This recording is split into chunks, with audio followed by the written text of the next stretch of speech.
चुनाव से पहले सरकारी योजनाओं का जाल, कौन सा फायदा और कौन सी चाल। नमस्कार, आप देख रहे हैं नेटवर्क लाइव और मैं हूं आपके साथ निशा गर्ग। सरकार कहती है हम आपकी मदद कर रहे हैं, लेकिन सवाल ये है कि क्या वाकई में ये मदद है या कोई चुनावी जाल। चुनावों से ठीक पहले क्यों बढ़ जाती है फ्री योजनाएं, राशन, गैस सब्सिडी और कैश ट्रांसफर जैसी घोषणाएं।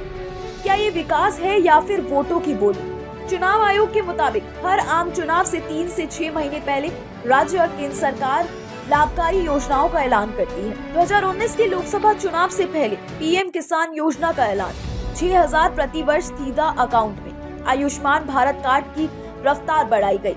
बजट में आयकर छूट की सीमा बढ़ाई गई। ये योजनाएं जनता को राहत तो देती हैं, लेकिन इनकी टाइमिंग क्या केवल सहयोग है। राज्यों में भी यही पैटर्न देखा गया। मध्य प्रदेश चुनाव 2023 में लाडली बहन योजना के तहत 1250 प्रति माह दिए गए, हर महिला को दिए गए। राजस्थान के 2023 के चुनाव में फ्री गैस सिलेंडर योजना लगाई गई। तेलंगाना 2023 के चुनाव में रेतु बंधु स्कीम और किसान कर्ज माफी। इन योजनाओं का लक्षित वोटर कौन है? महिला वोटर, किसान, गरीबी रेखा के नीचे रहने वाले और युवा। योजनाएं जरूरी है, पर अगर इसका मकसद सिर्फ वोट पाना है तो सवाल उठेंगे।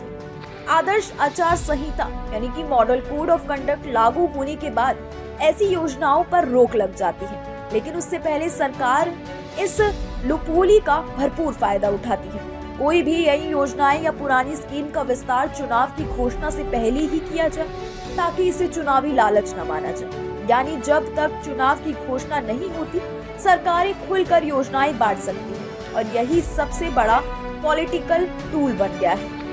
2019 में पीएम किसान स्कीम के ऐलान के 2 हफ्ते बाद बीजेपी की लोकप्रियता 7% बढ़ी। मध्य प्रदेश 2023 में महिलाओं को वोटिंग में 9% का उछाल आया, जो शिवराज सरकार की स्कीम से जुड़ा माना गया। तेलंगाना और उड़ीसा में किसानों के कैश ट्रांसफर देने पर रूरल वोट बेस में स्पष्ट फायदा मिला। मतलब योजनाएं असर डालती हैं, चाहे नीति सही हो या फिर मकसद चुनावी।